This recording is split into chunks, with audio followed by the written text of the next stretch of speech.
सभी को मेरा नमस्कार। आप सभी का इस शिव भक्त के चैनल पर स्वागत है। आज मैं आपको भगवान शिव और मां पार्वती की हरिद्वार यात्रा की एक सुंदर और पावन कहानी सुनाऊंगा। एक बार भगवान शिव और मां पार्वती हरिद्वार में भ्रमण कर रहे थे। मां पार्वती ने देखा कि सहस्त्रों मनुष्य मां गंगा में स्नान कर हर हर दंडे कहते हुए चले आ रहे थे, लेकिन सभी मनुष्य अभी भी पाप परायण लग रहे थे। मां पार्वती भगवान शिव से पूछती है कि प्रभु, क्या अब गंगा समर्थ नहीं रही? प्रभु ने पूछा, पार्वती तुमने ऐसा सवाल क्यों किया? मां पार्वती कहती हैं कि प्रभु, इन सभी मनुष्यों के पापों का अंत क्यों नहीं हुआ?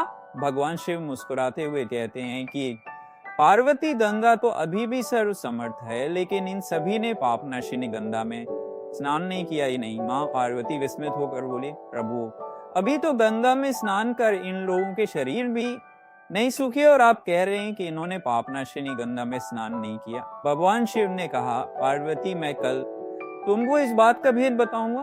अगले दिन प्रातः बारिश होने लगी और सभी रास्ते पानी और कीचड़ से भर गए। भगवान शिव एक वृद्ध का रूप बनाकर एक गड्ढे में ऐसे बैठ गए कि मानो वह इसमें गिर गए हैं और उनसे वृद्धावस्था के कारण निकला भी नहीं जा रहा। उन्होंने मां पार्वती को समझाया दिया कि तुम गंगा स्नान कराते सभी मनुष्यों को सुनाकर कहना कि मेरा पति इस गड्ढे में गिर गया है। मेरे पति सर्वथा निष्पाप आत्मा है और कोई निष्पाप पुण्यात्मा है उनको बाहर निकल सकती है। अगर कोई व्यक्ति निष्पाप है तो वहीं मेरे पति को बाहर निकालने के लिए हाथ लगाएं, लेकिन अगर कोई निष्पाप नहीं हुआ तो उसका शरीर जलकर भस्म हो जाएगा।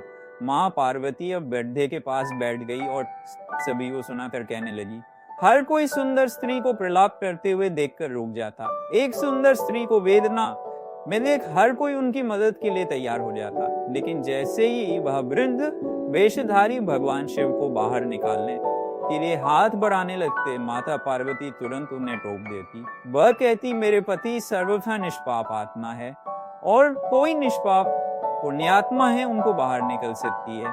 अगर तुम निष्पाप हो तो मेरे पति को बाहर निकालने के लिए हाथ बढ़ाना। मैं तुम्हें पहले ही चेतावनी दे देती हूँ कि अगर तुम निष्पाप नहीं हुए तो तुम्हारा शरीर जलकर भस्म हो जाएगा। इतना सुनते ही हाथ आगे बढ़ाने वाले हाथ पीछे कर लेते, क्योंकि उनको लगता था कि हमने जीवन में कभी ना कभी तो पाप किया ही होगा। दूसरे उनके मन में आता है, इस बुढ़े के लिए क्यों अपनी जान जोखिम में डाल लें। इस तरह सुबह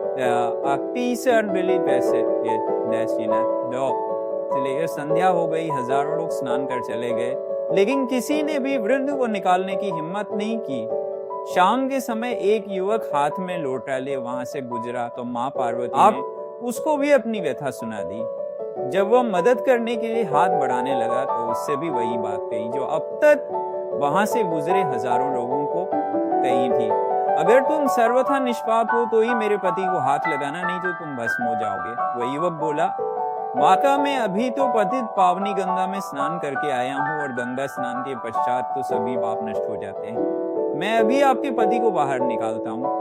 उसने हाथ बढ़ाकर वृद्ध के रूप में भगवान शिव के बाहर निकाल दिया। भगवान शिव और मां पार्वती ने उसको अपने वास्तविक स्वरूप के दर्शन दिए। भगवान शिव बोले कि देखो पार्वती, हजारों लोगों में से केवल इस युवक ने ही पूरी श्रद्धा से स्नान किया था कि गंगा स्नान से व्यक्ति निष्पाप हो जाता है। कहने का तात्पर्य यह है कि लोग बिना किसी श्रद्धा और विश्वास की गंगा स्नान करते हैं, इसीलिए उनको उसका पूर्ण फल नहीं प्राप्त होता। इसका अर्थ ये कदापि नहीं है कि गंगा स्नान का फल नहीं मिलता, लेकिन गंगा स्नान का वास्तविक फल उसी को मिलता है जो पूर्ण श्रद्धा भावना से स्नान करता है। आपको अगर ये वीडियो अच्छा लगा हो तो वीडियो को एक लाइक और चैनल को सब्सक्राइब करें। हर हर महादेव।